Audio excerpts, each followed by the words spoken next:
أتى على الإنسان حين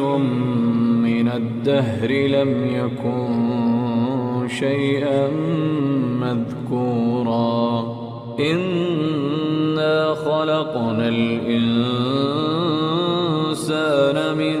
نطفة أمشاج نبتليه فجعلناه سميعا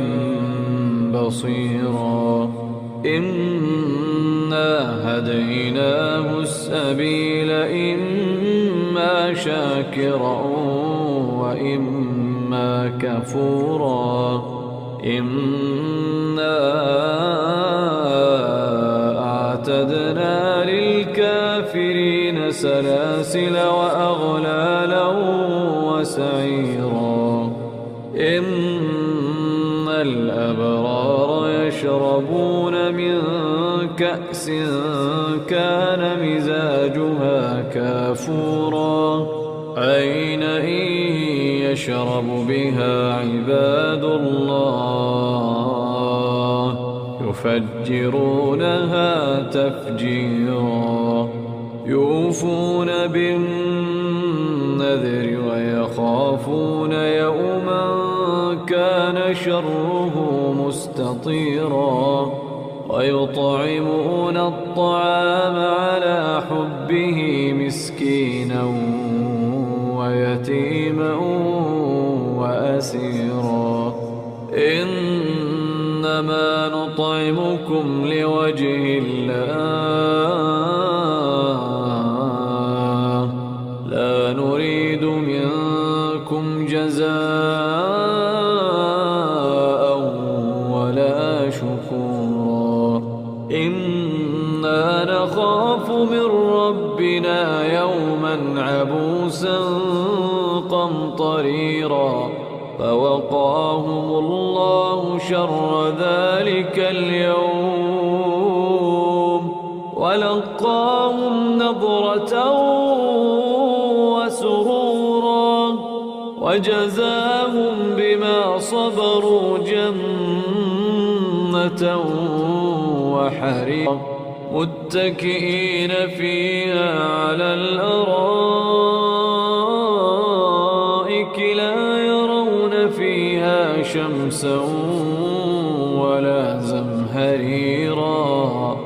ودانية عليهم ظلالها وذللت قطوفها تذليلا ويطاف عليهم بآنية من فضة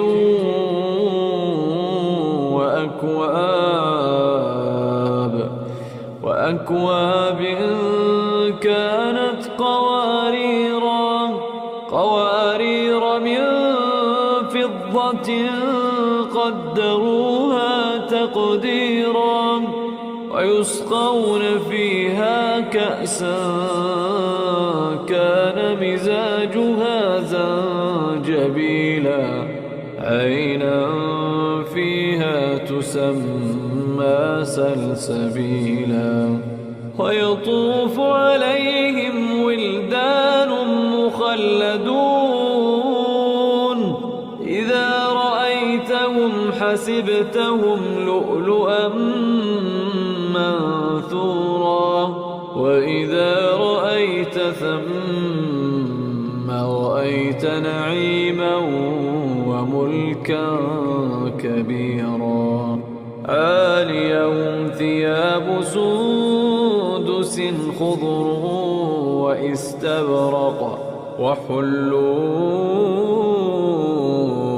أساور من فضة وسقاهم ربهم شرابا طهورا إن هذا كان لكم جزاء وكان سعيكم مشكورا إنا نحن نزلنا عليك القرآن تنزيلا فاصبر لحكم ربك ولا تطع منهم آثما أو كفورا